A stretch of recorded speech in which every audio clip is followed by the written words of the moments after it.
War. War, more again. Why do we have to have so many wars? Why do wars keep happening, Because this is the only way for the United States to maintain its power and money on the network they call Proof of Mipton, or the network backed by America's military might. Some people think, oh, those wars are happening so far away. Do they even have anything to do with us? It definitely affects us, because even though the fighting and violence are happening over there, the impact will reach us for sure. The first thing that will be affected is the money in our pockets, especially for those who are investors. The side you choose to invest in is hugely impacted, because throughout history, whether there is war or not, those who hold assets of the side with power or the winning side have a much higher chance of getting rich, or at least it's easier to get rich. For example, look at the S&P 500, the US stock market. See?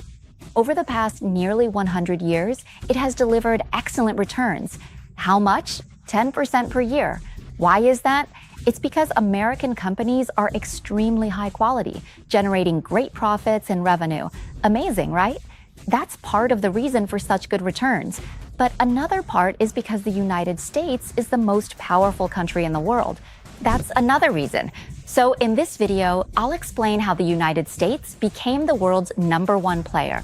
So why is the United States acting so aggressively right now, going after the leader of Venezuela, or even ordering the Iranian leader to be reborn, so to speak?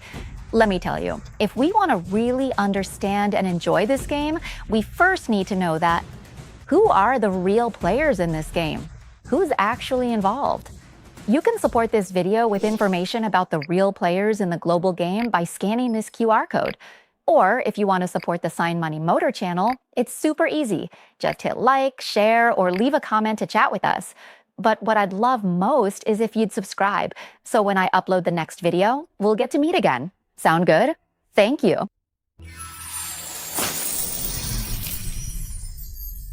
In this video, we'll start with the rules of the game, the system that the United States has set up, known as Proof of Weapon, or a network backed by America's military power.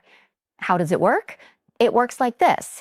If you want to have an army, if you want to have weapons of war, then you have to accept the conditions set by the United States.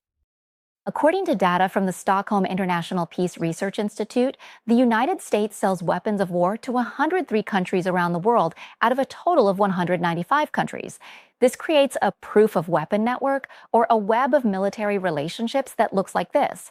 Whenever someone buys weapons of war from the United States, there are always conditions attached, like you can use them this way, you can't use them that way, you can't use them here, you can't use them like that, or there must be certain trade exchanges or things like that.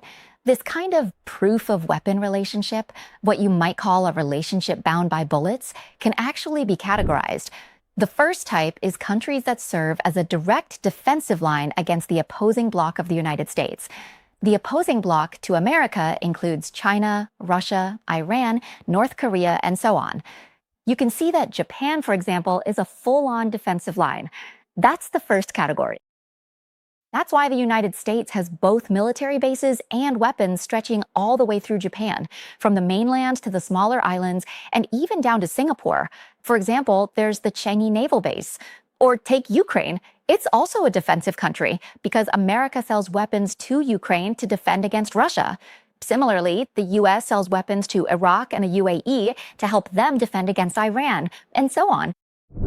And then the second type of relationship is with Europe. This is more like a partnership in combat.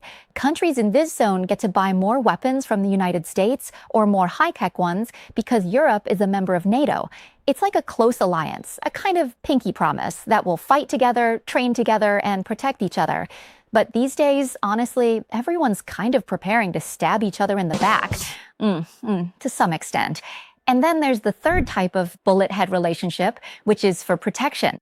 For example, the United States has to sell weapons to Saudi Arabia and provide full military support, right? That's because the US wants to protect its oil resources. Or when the US sells weapons to Taiwan, it's because they want to protect TSMC, Taiwan Semiconductor Industry. So you might ask, why does the whole world, if they want weapons of war, have to go to America or buy from America? Honestly, in the past, during the late 1800s to 1900s, weapons of war or guns were traded freely. At that time, anyone who was an arms dealer became rich because it was a booming business. That was when guns had just been invented. They sold guns, and that eventually led to World War I. These products, called guns or weapons of war, were extremely effective. It was shockingly deadly, all because of the high quality of guns that were freely traded. In World War I, a total of 20 million people died, and another 21 million were injured. Among those were both soldiers and civilians, men, women, and even young children. Everyone was affected. After that event, people all over the world became aware and started to realize, oh, this free trade of guns isn't right. It'll only bring disaster to the world. So there needs to be regulation, and that's why the government stepped in to control it. The government in question is the United States government. After that, weapons could no longer be sold freely. If you wanted to buy or sell weapons, you had to get approval from the government first. From that point on, you can see that's right. The country that exports the most weapons of war in the world is none other than the United States. And at that time, World War I had just ended. Even though the war was over, everyone remained wary, thinking, I need my own army and security, especially if a neighbor has guns. They've got an army, so how can I not have any?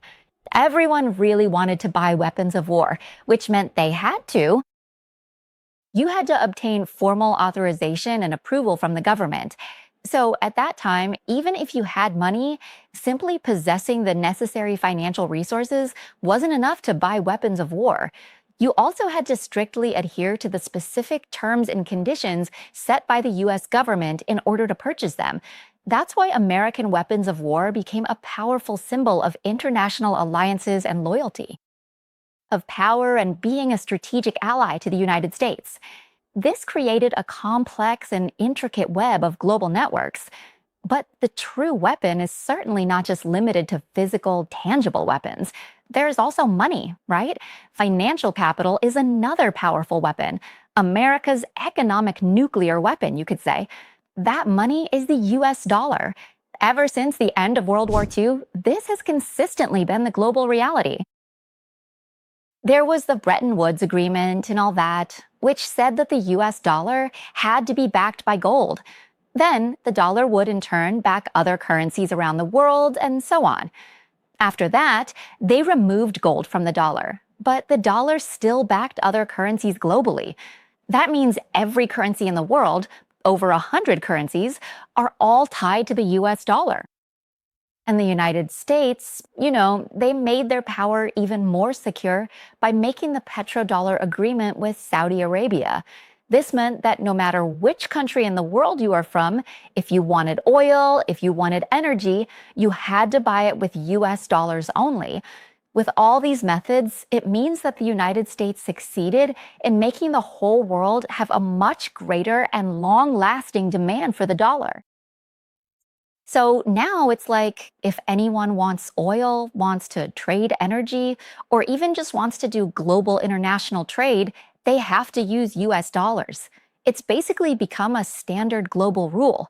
And since everyone has to hold US dollars, right, it's like giving significant power to the country that owns the dollar, which is the United States. So if you're a good kid for America, if you follow the rules, you'll get rewarded. For example, in the past year, US stocks like the S&P 500 have performed really well. If you hold assets that are on the same side as the United States, you'll get returns too. For example, the S&P 500, which I mentioned, has an average annual return of 10%. That's amazing. It makes it easier for you to get rich, and you'll be able to retire happily. That's the reward they give.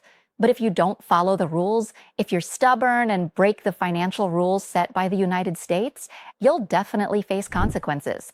The ways the US uses the dollar as a tool are varied. For example, sanctions, banning you from trading with America or from doing any financial transactions with the US. Or they might raise tariffs, which everyone knows about since it's affected the whole world already, like increasing taxes to block trade. They won't let Americans buy your products, things like that. Or they might freeze your assets, seize any property you have in the SWIFT system, just like what happened to Russia with $300 billion or so. So you get the idea, right?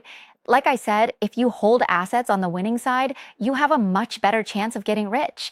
For example, anyone who has held US assets over the past several decades has seen good performance. Is it because American companies are high quality? Is that really the reason? The answer is yes. But if you ask whether it's also because the United States is number one in controlling global power and rules, the answer is also yes. So when people talk about dominating the world, what's the point? World domination isn't just about raw power. It's about money. The United States has always made efforts to maintain and protect its power and its money. But one system that the United States realized too late that it had made a mistake with is what we call globalization. With this system, if America hadn't pushed for it to happen, there might not be anyone who could rival the United States in terms of power. For example, China might not have become the world's factory or been able to accumulate so much capital if it hadn't been able to join the World Trade Organization, the WTO. Since the year 2000, Japan might not have become the country that could lend massive amounts of money to the world, keeping interest rates below zero. Over the past 20 years, Europe might not have become the leader in the automotive industry, BMW, Volkswagen, or France might not have become the king of luxury goods, selling products that make huge profits all over the world like this. Because the principle of globalization is about who excels at what, and whoever has certain resources should produce those things in order to achieve the best productivity and the lowest production costs. This method directly disadvantages the United States. It's a drawback for the working class in America because it basically means sending all the jobs in the US out of the country. That's why there have been problems with American workers losing their jobs. Millions of people, actually. So the main role of the United States in the world has become that of a consumer. As for the products that the US exports, wait, let me think. Oh, it's not just inflation. Oh, it's technology. Yes.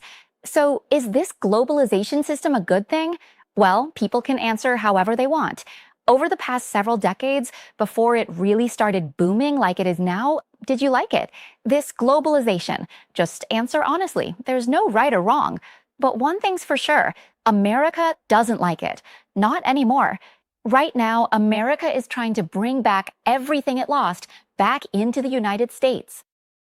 But the real question we have to ask is, do other people actually like it when America tries to reclaim everything it once held right now? That's exactly what's causing all of this global conflict.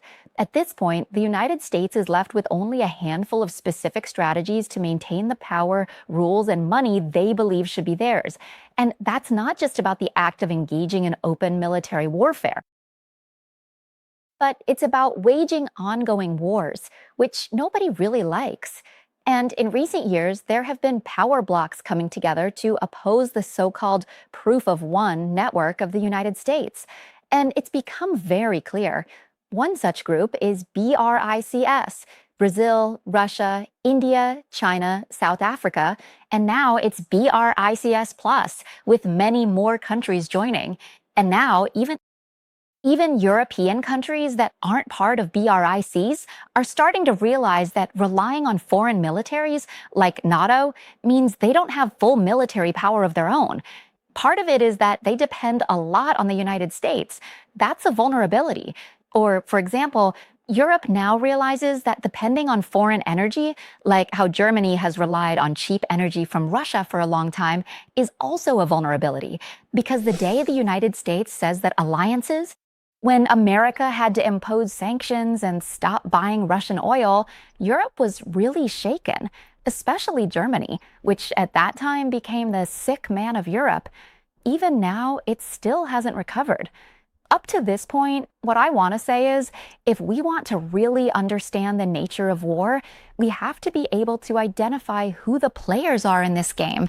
If we just say, okay, the players are simply the names of countries, well, that would be just one layer. It would be too shallow.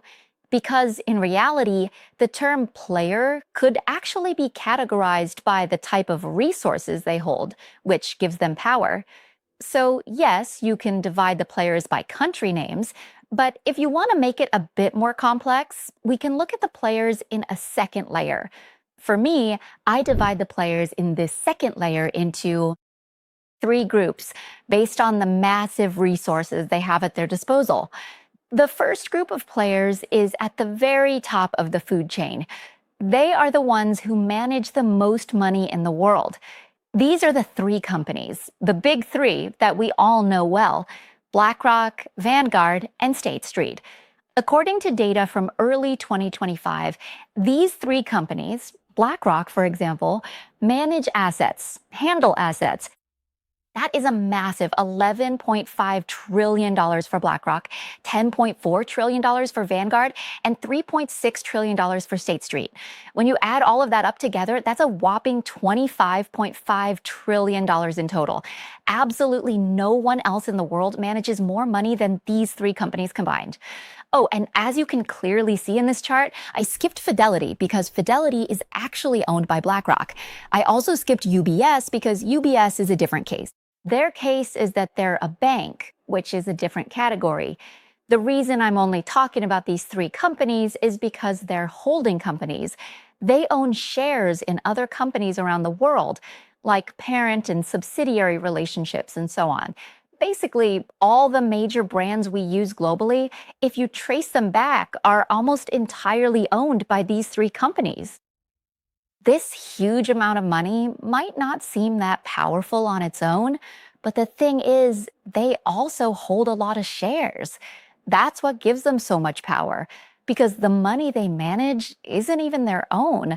It's actually the money of regular investors everywhere.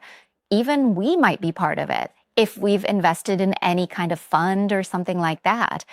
So when we buy shares in a fund, okay, we get the asset, we own part of the fund, right? But you know what we don't get?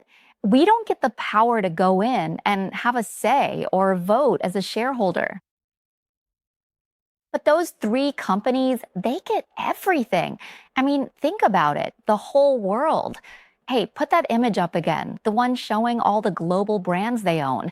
If everyone in the world buys stocks through funds, it's basically like giving up your voting rights as a shareholder to the fund managers. And the fund managers at the very top are those three companies, right? So that means those three companies are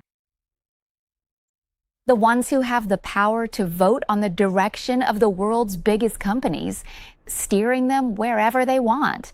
They can vote on who gets to manage them. Exactly.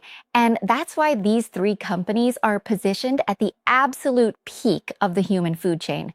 It's not just because they have vast amounts of financial capital, but because they have the power to deeply influence and steer global events however they want. Then there's another board, which is a subset of Player One. These could potentially be the major banks. Actually, there are many more sublevels, but I want to talk about this particular level because it's the stage where traditional banking institutions, which represent government fiat money, face off against the world of cryptocurrency. In this particular sub-battle, I think there are a lot of crypto enthusiasts who are observing very closely from the sidelines. So in this game, if we want to see whether crypto will finally emerge or win, what specific indicators should we be looking at? Because don't forget, no matter what, banks see crypto as a direct threat to fiat money. Why is that? Well, to put it simply and optimistically, take Bitcoin, for example. When you compare fiat money to Bitcoin, Bitcoin is just too transparent, too fair. In terms of fairness, fiat money can't compete at all. And if we talk about returns, it's not just Bitcoin, even stablecoins. If you don't put restrictions on them, stablecoins can easily offer high interest rates, like 5% without any trouble. Meanwhile, how much interest does fiat money in the bank give you? Just 1.25%. How can it possibly compete with that? Simply by putting it in these terms, naturally, according to economic principles, people will always tend to gravitate toward money that has a much higher quality. But the primary reason why crypto hasn't fully taken off or truly won yet is because the massive amount of money in crypto still can't compete with the traditional fiat money controlled by governments. As long as the government and powerful central banks have significantly more money than crypto, crypto might emerge, but it won't reach its full potential. So if you're a crypto enthusiast just waiting on the sidelines, you should definitely keep watching closely to see what happens next. The very moment in time that there is a new technology, a specific policy, or any regulation that effectively causes massive amounts of capital to flow into crypto at a higher rate than it does in traditional banks, that is the day cryptocurrency will finally emerge victorious. But will that ever happen? I don't know. That's player number 2. Any country that possesses nuclear weapons, the more they have, the more power they hold. According to data from ICANN, there are currently 12,331 nuclear warheads in the world. The country with the most is Russia, followed by the United States, and third is China, with the rest following as shown in this chart. These countries are also referred to by a military term as nuclear-armed states. So what kind of power do they have? It's not hard to explain. They have a voice, they have negotiating power, simply because they possess nuclear warheads. That's all there is to it. Now, as for the third player, this is interesting because the position of the third player isn't set in stone yet. It's not clear who it will be. It's a spot that China and the United States are fiercely competing for, and what they're fighting over is technology. Whoever holds the most advanced technology in their hands will have the power to rule the world. And in this group, since it's still not decided who that will be, honestly, they don't necessarily have to be the richest person in the world. They don't need to have the most nuclear weapons in the world, and they're ready to play along with player 1 and player 2 as well. And if they also get along, these technology players will have even more power, especially today when the system we call globalization is breaking down. Each country is starting to pull everything inward, tying things to themselves and not relying on anyone else. That's why, for example, China is making a huge effort to monopolize and keep its citizens within its own borders, even more so than before. For instance, China. They control their 1.4 billion citizens using digital IDs and social credit scores, basically grading their people. If you ask about the top tech positions in China, it's Tencent. You can go watch 3 long Tencent videos to see for yourself. Or in the United States, they have something similar, a company called Palantir. They can basically predict the future, or at least forecast what's coming. It's very accurate, and it will make these companies that use Palantir, they know you better than you know yourself. You can go watch another Palantir video about this. Besides that, one of the upcoming trends is automation and robotics, which will be the physical form of AI. And it's coming, not just as those scary robots we've seen in sci-fi movies, but also as cute, adorable pets and things like that. So you might wonder, well, humans, can we really resist using these things? Honestly, we can't. Maybe a few people can, but most people probably can't. And everything that's about to happen is part of a trend where money is flowing toward the group known as technology. And they can wait. The more investment flows their way, the more powerful they become. So right now, if you want to know about technology, which they say can play along with both player 1, there's also player 2. They don't really care who they're playing along with. They don't care which country you lead. What they care about is how much capital you have that can flow into their side. That's all that matters to them. This is why when we look at how this game is played, how this war is fought, it's not just about looking at the players as countries, because there's another kind of player. the ones who hold power. When it comes to holding money, holding nuclear weapons, and holding technology, at the end of the day, what is this clip trying to say? It's simply this. We have to try to predict who's going to win when they fight, because in the end, the people who hold the assets of the winners are the ones who get rich the easiest.